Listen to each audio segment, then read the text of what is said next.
Hey friends, welcome back to part 2 of a podcast we just began last week. We're going to pick up on some of the ideas we were talking about, but we're also going to talk about the problem of political violence that we're seeing happening across America, the lawlessness that is erupting, especially in our urban areas, the rioting that's happening across America as well, and what we can do about that. Also, there's some good news. We're seeing some defunding of some propaganda organizations that our taxpayer dollars have been supporting. So there's good news, lots of good things happening in America. We'll also touch on the fact of the Israeli-Iran conflict and where all that's headed. A lot to talk about in our podcast today. We hope you'll join us.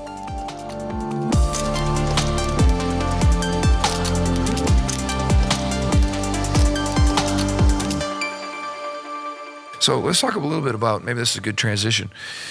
It's absolutely disturbing to see the murder of 2 elected officials in the state of Minnesota, which of course, where the knucklehead Tim Walz is governor. What a pathetic display of manhood that is, and what a pathetic display of leadership that has been. I can't believe these people get elected. But nevertheless, somebody he appointed to an office is the leading suspect in the murder of a woman and her husband, who are both, I think, are elected officials, are they not? Yeah, they're Democrat elected officials. She just crossed the aisle to vote for some measure with the Republicans. I'm not sure what that measure was. Something about, taking away Medicare for illegals. I'm not sure what the measure was specifically. And then he went after another Democratic representative, and he was unsuccessful, I believe, in assassinating them. So this was Melissa Hortman, a state representative, and her husband shot and killed in their home just over an hour after State Senator John Hoffman and his wife were shot about 9 miles away. The Hoffmans are expected to recover. But this guy was an insider. He was a government operative. He also was, I guess he owned a security type company. So he knew a lot about all of this stuff. Very much an inside job, and even Governor Walz called this a politically motivated assassination.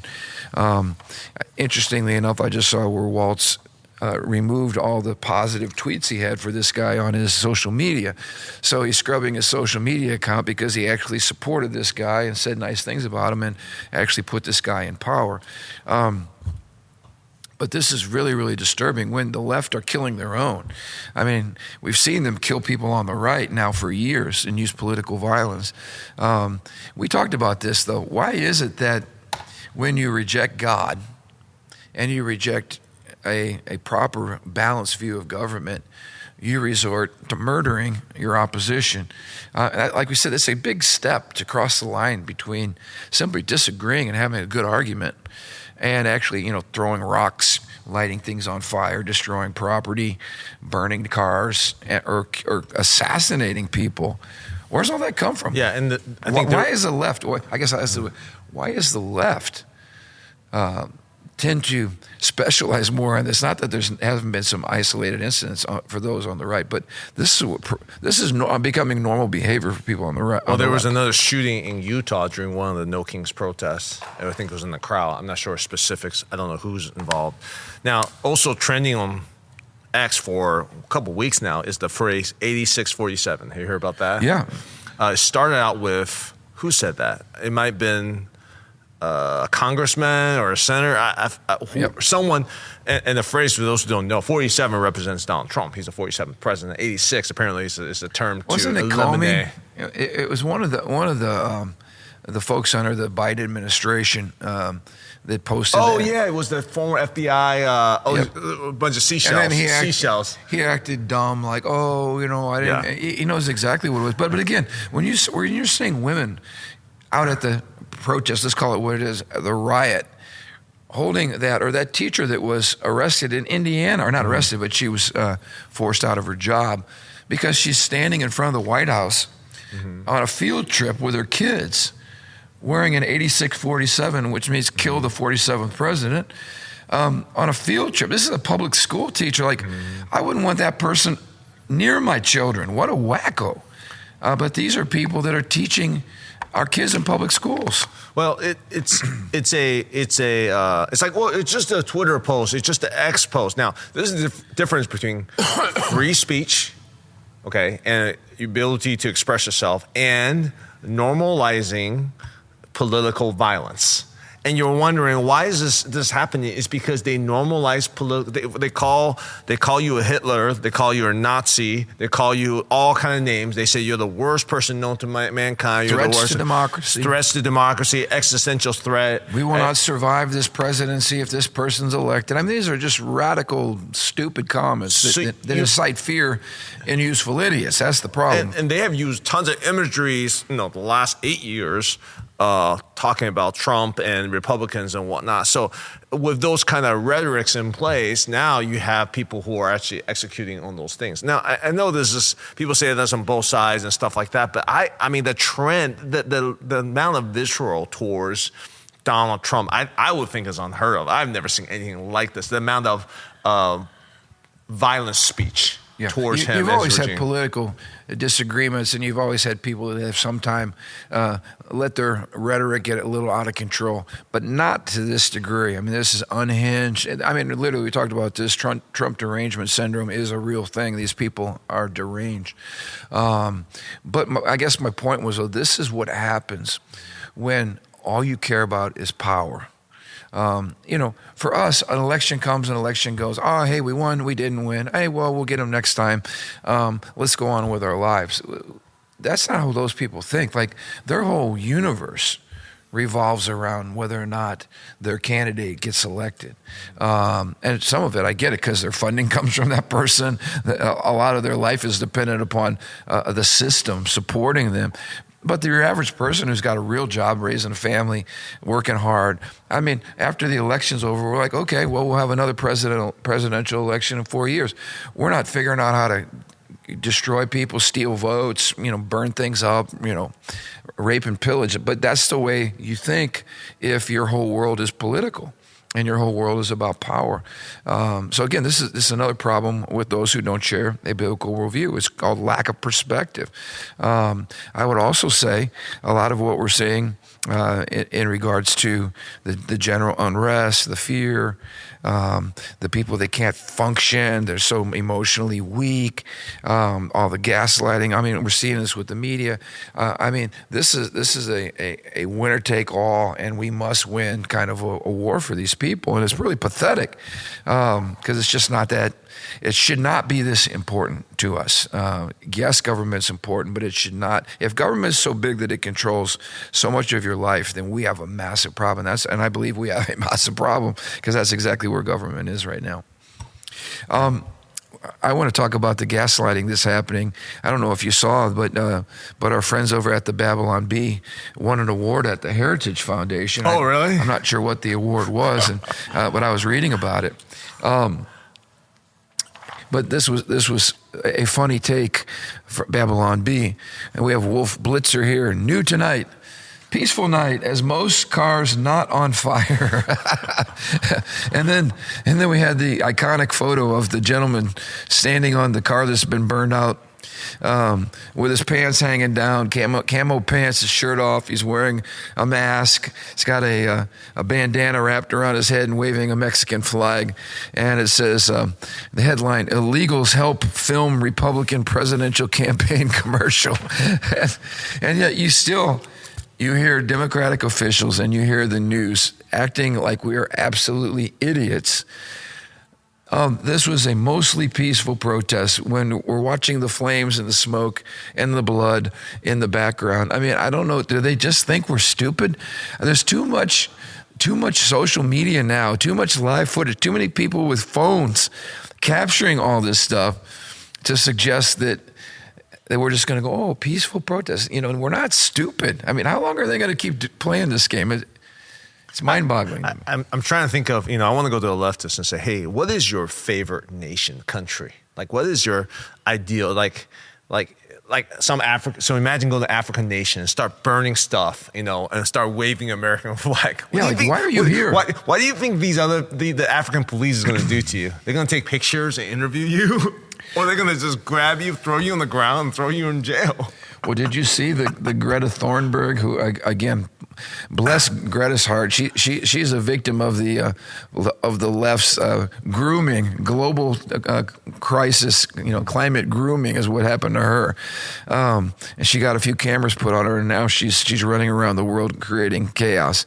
Anyway, she was leading some effort to go through Egypt and make their way to Palestine to do a free Palestine protest or whatever. And on her way there in Egypt, a bunch of those folks got stopped by the Egyptian police and arrested or something, and I think thrown out of the country. They're like, we're not putting up with you people. And she got a rude awakening that most of the world's not as nice as America and long-suffering as Americans. Well, Western nation is almost... Well, some of the Western nations, some are waking up. A lot of Western nations, it's almost like it's like a virtue to allow that, whereas the rest of the nations are not educated enough to recognize that you don't just let people do that in your nation. No, absolutely not. We're too educated for our own good sometimes. No, I think you're right. I mean, and I think people that live here don't realize, again, how good we have it. If you acted like an idiot in most nations of the world, you'd probably be dead. Can you imagine, like, a bunch of white kids go to China, start lighting things on fire, waving the American flag. Oh my God! Yelling that the Chinese are a bunch of tyrants. See you how will long never that see will these guys again. That's what will happen. Well, an unnamed missions pastor, Pastor Dick. I will name him because I'm proud of him. We're in Tiananmen Square, and if you've ever been in Tiananmen Square, which is an awesome historical place, you see these propagandists running around handing you a Mao's little red book. It's Mao's little book of all of his sayings and all of his political ideology. Of course, it's a political ideology that led to the mass murder of hundreds of millions of people. And Pastor Dick goes, you know how long it takes before, if you start preaching the gospel here in Tiananmen Square, before you get arrested? I said, no, how long? He goes, about 30 seconds. I know from experience. I tried. Yeah. So imagine Tiananmen Square. You start waving an American. You burn the Chinese CCP flag and you start waving the American flag. But I think it's good for us to remind our listeners, this is the foundation of American greatness, right? The rule of law, legitimate freedom of speech. Yeah. We do allow protests. This country was founded on political protests. We had a revolution on political protests, but it wasn't rioting. And I think back even at the civil rights movement with Martin Luther King Jr., especially the early days of that movement, it was rooted in a biblical theology of equal rights under God. It was nonviolent. It was a battle of ideas. And it was a legitimate protest against injustice. All of that should be applauded. And even now, there's room for people to disagree, but you have to disagree agreeably. You have to disagree peacefully, and you have to use every means possible to get your ideas across. So, you lose an election. So what do? Well, you begin finding good candidates and getting your message out, and you run a better campaign next time, right? And you hope for a better outcome. Or you write letters to the editor, or you speak out locally on issues. There's all kinds of things people can do to win the high ground in the battle of ideas. What you can't do is resort to, violence and bullying and aggression and all kinds of destruction of property. All these things, that's not protesting. You can't take over highways, which we're seeing happening, where people are being blocked from going to work, and as we mentioned, being put in all kinds of really bad dilemmas. That's not a protest. That is rioting. That is chaos, and you should be arrested for being. I want to see them be more aggressive with that. You see major highways blocked by these folks. Every one of those people should be carted off and thrown in prison. You can't do that. You're endangering people. That's not protest. That's rioting. We don't allow rioting in America. So anyway, I think we've got to get back to what it means to be Americans. We have to get back to the rule of law. We have to get back to peace and tranquility, domestic peace. These are huge, huge things. And I think times are shifting. I think there's a turn of the tide, and I think most Americans are saying, "Hey, we don't like this, but someone's got to take care of business," and we're glad our government and our officials are doing that finally. So praise God for that. but we should be deeply concerned with the political violence that's happening all over. And let's end maybe with this. The House passed a bill. It's called the Rescissions Act of 2025. $9.4 billion budget-saving measure now goes to the Senate. Now, what's significant about this bill is that it begins to put into code, put into law, some of the findings from Elon Musk and his Doge team. Cuts, yeah. And again, so we say, hey, this is great. He's exposing all of this, but it's all going to evaporate if we don't do something about it. So nearly $1.1 billion of the savings comes from defunding the Corporation for Public Broadcasting, which is actually the parent company for National Public Radio, also known as NPR, and the public broadcasting system, where we find shows like Sesame Street. The package cancels the CPB's entire $535 million appropriation for 2 successive fiscal years. Our own Aaron Houchin, a Republican from Indiana, said this: NPR, make no mistake, is a political arm of the Democratic Party funded by our own tax dollars. Brandon Gill also felt overjoyed.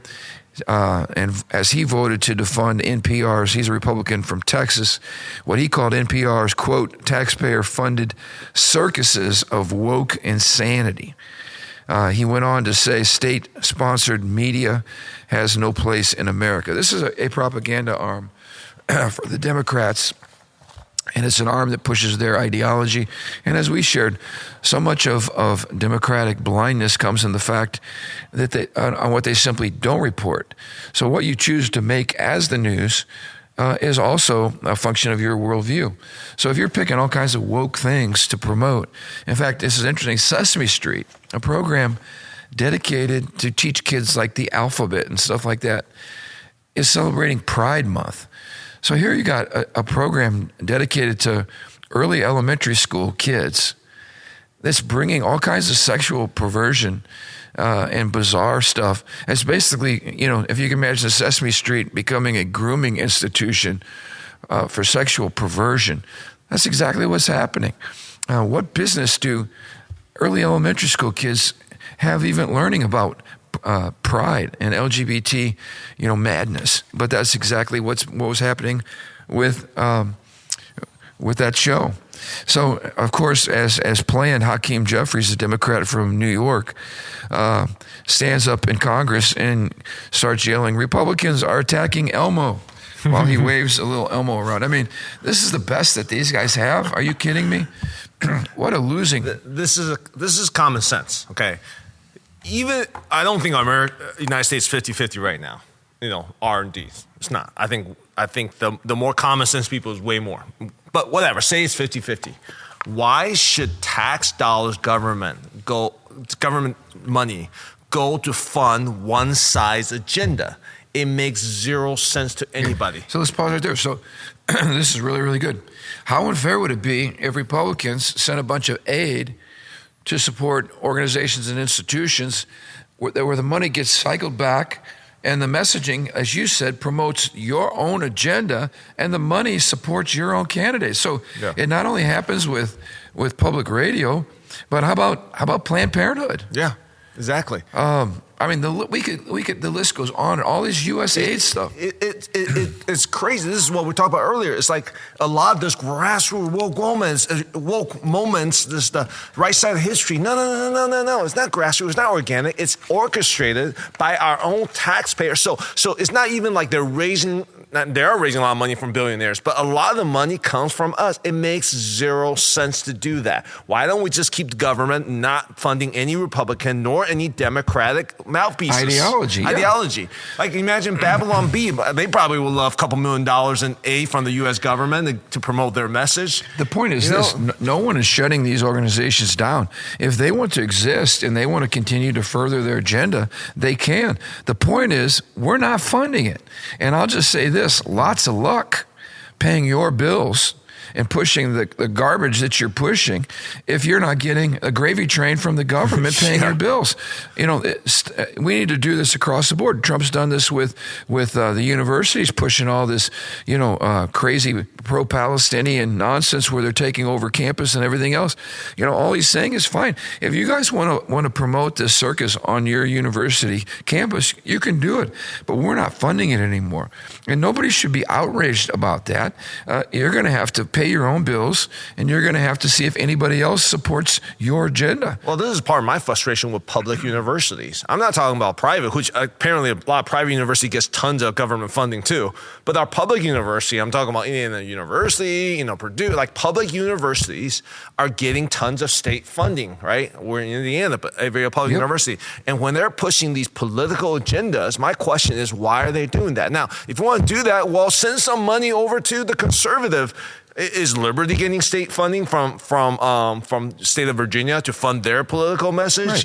It's not fair fundamentally. This is why I've been a strong fan of school choice, because the other problem is, especially under the Biden administration, basically schools were being held hostage, our public schools.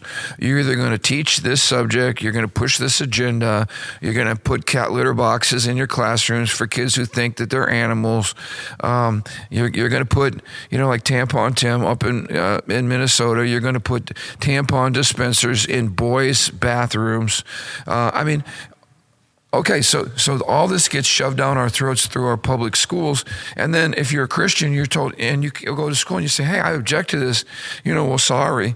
If you don't like it, maybe you should go start a Christian school. Maybe you should homeschool your kids. Well, that's exactly what they did. So now we get taxed to pay for public school, and now we have to go raise money and do all kinds of things to fund Christian schools or pay those bills at home. It is an educational injustice that this goes on. So to me, the only fair option is school choice and letting your tax dollars follow parents where their kids go to school.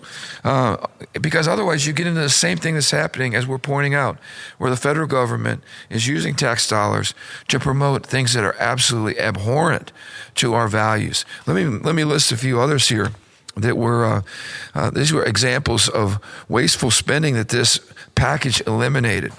$135 million for the World Health Organization, which we saw was a radically leftist organization. Talk about tyrannical. $5.1 million. How about this? For the resilience of lesbian, gay, bisexual, transgender, intersex, and queer global movements. Talk about a slush fund. What is that? $5.1 million. $3 million for circumcision, vasectomies, and condoms in Zambia. $1.2 million to promote LGBTQ lifestyle in socially conservative regions such as the Caribbean, the Western Balkans, and Uganda. And how about this one? $67,000 for testing insect powder nutrition on children in Madagascar. So now we're going to send taxpayer dollars to do experiments where we're going to feed bugs to kids in Madagascar to see if it helps solve a hunger problem or something. I don't know. But this was the nonsense that was revealed by the Doge team. And finally, it's getting placed into law where it's going to be official. It still has to go to the Senate. But we're all watching. And I hope they know that we're all watching. And this stuff better get cleaned up, and they better start doing a better job of stewarding our resources, because elections have consequences. So anyway, any final thoughts on that? A lot happening. Yeah. Be praying for our nation. The other thing we did not mention, but we should probably just touch on briefly, is Israel's courageous act. Pastor Andrew and I were talking. I'm amazed that while the rest of the world seems to be playing checkers, Israel's always playing chess. Israel was watching what the United States was doing with Iran. These ridiculous, when you make a treaty or an agreement with a group whose stated objective is the destruction of Israel as a nation, they come right out. They're not trying to even be shy about it. Talk about genocide. We want to completely obliterate the Jewish people and get rid of the Jewish state. And their leaders say this, national television. We see the protests and all that kind of stuff on the streets. And then the Israeli leadership watches our complicit government under Biden and Obama and Hillary Clinton and watch their policy toward these people who, by the way, not only hate Israel, but hate us. And we're going to somehow form a treaty with them or some type of agreement with them, and we're going to actually believe that they're not going to move towards a nuclear bomb. They're not going to move toward their stated goal of obliterating the Israeli people. Israel knows better, and so what do? They've been strategizing for years for this very moment, and what they pulled off, I think only history will show the greatness of what they just did. But militarily, what they accomplished, a tiny nation, is off the charts awesome. Their special forces, intelligence, everything else. That this raid and what they did will go down in military history as one of the greatest military attacks in military history. So I applaud what they did. What they did was actually a blessing for us and for every free nation. And while we could get into another hour-long episode here talking about the tension that President Trump is balancing between launching America into a possible third world war, I actually think the opposite is going to happen. I think his display, our unified display of strength and power and strategy, will actually stop war and prohibit war. I don't think it will launch us into war. That's my 2 cents. I think it will produce greater peace. But anyway, only time will tell. But we certainly need to pray for Israel. We need to pray for our nation. And the solution to all of this is Jesus Christ.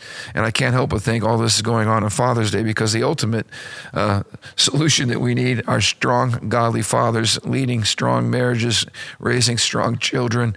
I wonder how many of the folks out there rioting in the streets really just need a dad and need a godly father in their house and need some love and some instruction. It would probably solve a lot of the rioting problems, but that's for another podcast. So until we meet again, we've probably done podcasts 1 and 2. We got some mission stuff happening. Pray for Matthew too. Matthew, you're heading off to Tanzania. So we've got about 130 of our church family that are going all over the world. Tanzania, Kenya, and Honduras. And then we got some more going to do some intercity work in Buffalo. It's going to be a great summer of touching lots of people's lives. So pray for that. Pray for America. Pray for Israel. And we'll look forward to seeing you in a few weeks.